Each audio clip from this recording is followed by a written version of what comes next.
बिहार की बदहाली, बिहार की बेरोजगारी, बिहार की शिक्षा व्यवस्था, बिहार की स्वास्थ्य व्यवस्था को देखते हुए जनस्वराज में जो क्रेज बढ़ रहा है वो किसी से छुपी हुई नहीं है। अभी हम बिहार के पूर्णिया जिला में मौजूद है और आज पूर्णिया जिला में जनस्वराज का अहम बैठक है। उस बैठक में बिहार के विभिन्न जिलों से लोग पहुंच रहे हैं और सदस्यता ले रहे हैं। अभी हमारे साथ कुछ ऐसे व्यक्ति हैं जो आज जनस्वराज की सदस्यता लेने पहुंचे हैं।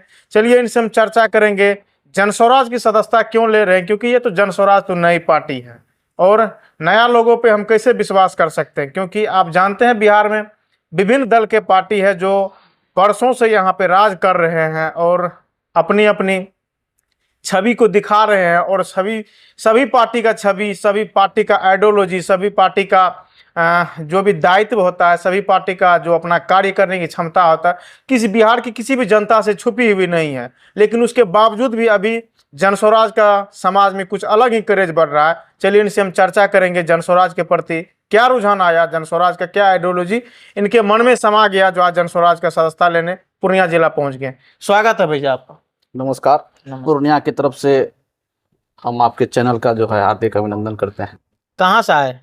पूर्णिया नगर से ही हैं। पूर्णिया नगर से कहाँ आए थे? ना पूर्णिया नगर ही हमारा घर है। आज जो आए सदस्यता लेने के लिए सदस्यता। जनस्वराज का राष्ट्रीय अध्यक्ष के निवास पर आए। जनस्वराज का कौन सा आइडियोलॉजी आपको अच्छा लगा जो जनस्वराज का सदस्यता लेने पर आप तुल गए? जनस्वराज की जो स्थापना हुई जिस उद्देश्य को लेकर, उसमें रोजगार, स्वास्थ्य, शिक्षा और सबसे जो प्रमुख मुद्दा उनका दो है कि पलायन को रोकना और स्थानीय स्तर पर रोजगार की व्यवस्था करना। जो 10, 12, 15 हजार रुपया के लिए लोग बाहर जाते हैं और अपने परिवार से दूर रहते हैं, उस पलायन को रोकना। और शिक्षा के स्तर पर आज जो आप देखिए कॉन्ट्रैक्ट बेसिस पर जो टीचर का बहाली है, तो इनपुट तो जा रहा है 60,000, 70,000 रुपया महीना, लेकिन आउटपुट क्या आ रहा है? ये जो बदहाली है, ये जो करप्शन है विकास के नाम पर, उसको रोकना। तो ये जो बेसिक चीज है, उस बेसिक चीज को देखते हुए हम लोगों के मन में यह भाव आया कि नहीं, ये बिल्कुल ही ग्रास रूट की बात कर रहे हैं। और भाई एक बार इनको भी देखा जाए, इसी उद्देश्य से हम इसी उद्देश्य से आए। क्या लगता है इस बार जनस्वराज जो इतना मेहनत कर रही है कुछ परिवर्तन कर पाएगी? बिल्कुल प्रशांत किशोर जी का जो मेहनत है वो बिल्कुल रंग लाएगा। जो पुरानी पार्टी है वो लोग अभी तक कुछ नहीं कर पाई है या फिर बहुत कुछ कर पाई है, बहुत कुछ कर भी दी है। जनस्वराज जो आई है, क्या आपको लगता है जो जनस्वराज का जो आइडियोलॉजी में है 10-15 हजार का जो हम यहाँ पे अस्थायी जॉब देंगे, रोजगार देंगे, रोजगार दे पाएगी? देखिए जो आप कैसे कह सकते हैं जो नया नया कोई पार्टी आएगी वो जो बात बोलेगी उस पर जनता यकीन कर लेगी? देखिए जो स्थापित दल है और वो जो सत्ता में आ रही है, उनके पास एक समीकरण है। लेकिन प्रशांत किशोर जी कभी भी जातीय समीकरण के आधार पर अपने को प्रस्तुत समाज में नहीं किया है। फर्स्ट डे से उनका यही उद्देश्य रहा है कि हम पलायन को रोकेंगे। उसके साथ जो है उनका अपना एक मैनिफेस्टो भी है कि हम उस पलायन को कैसे रोकेंगे, उनकी कार्य योजना है। तो जो उनका सब्जेक्ट है, जो वो विषय है, तो एक बार कहीं ना कहीं तो हम लोगों को भरोसा तो करना ही पड़ेगा ना। 19 साल से तो हम नीतीश जी को भी देख रहे हैं। आप वोट किसी को भी डालें, मुख्यमंत्री वही बनेंगे। आप वोट परिवर्तन के लिए भी कर रहे हैं तो मुख्यमंत्री वही बनेंगे। तो मेरा तो क्या कहते हैं, एक अपील भी है कम से कम पूर्णिया की जनता से कि आप एक बार वाकई यदि परिवर्तन चाहते हैं तो जनसुराज को स्थापित कीजिए, उस पर भरोसा कीजिए।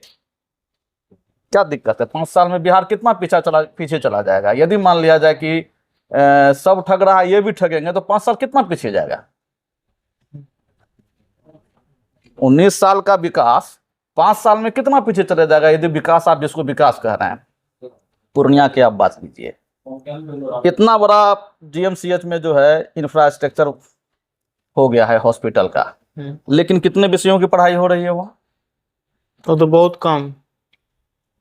तो जो बिल्डिंग बना, बिल्डिंग में जो 200 करोड़ का इन्वेस्टमेंट हुआ, तो उसमें तो मतलब वो 200 करोड़ जो है तो लग तो गया, लेकिन कॉलेज के नाम पर कितना फैकल्टी वहां पर अवेलेबल है। डायलिसिस की मशीन जो है वो क्या कहते हैं, जंग खा रहा है। तो सवाल क्या है कि बिल्डिंग दिखाकर आप उसको विकास का नाम दे रहे हैं, और उस बिल्डिंग के अंदर जो काम होना चाहिए उस पर आपका कोई दृष्टिकोण ही नहीं है। मतलब कि साफ तौर पे आपका कहना है बिहार में विकास कागज पे होता है लेकिन जमीन पे दिखता नहीं है। बिल्कुल। अच्छा, वर्तमान के जो आपको विधायक हैं, जो बीजेपी के विधायक है विजय खेमका जी, और आप पूर्णिया नगर से हैं, और विजय खेमका जी भी पूर्णिया नगर से विधायक हैं, तो उनके कार्यों से आप कितना संतुष्ट हैं?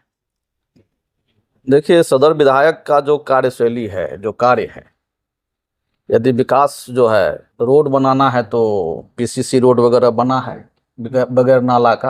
अभी 1 महीना में मानसून होने वाला है, ये बारिश का समय जो आएगा तो विकास का पूरा जो है ना पुलिंदा आपके आंखों के सामने तैर जाएगा नगर निगम का। आप खुद समझ लीजिएगा, कहने की आवश्यकता ही नहीं पड़ेगी कि उनका क्या विकास है। मतलब कि साफ तौर पे कहना कोई भी, चाहे नगर निगम का जो मेयर पद पर है वो भी क्या कहते हैं, उनसे भी ये प्रश्न है। सदर विधायक पिछले 2 साल 3 साल से कह रहे हैं कि स्ट्रॉन्ग ड्रेनेज सिस्टम क्या कहते हैं हमारा आएगा। आज 2 वर्ष से स्ट्रॉन्ग ड्रेनेज सिस्टम का क्या हुआ?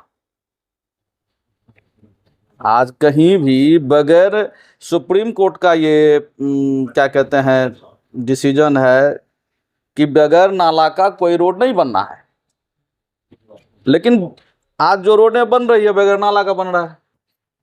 बिल्कुल कमीशन खोरी है, साफ भ्रष्टाचार है। बिल्कुल विकास के नाम पर भ्रष्टाचार है।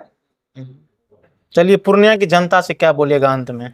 उनसे मेरा निवेदन है, नम्र निवेदन है, आग्रह है कि आप जनस्वराज जिस उद्देश्य के साथ चल रहा है, एक बार प्रशांत किशोर के साथ अपना आप भरोसा जताइए, एक बार जताइए, यही निवेदन है हमारा। चलिए, बहुत बहुत धन्यवाद।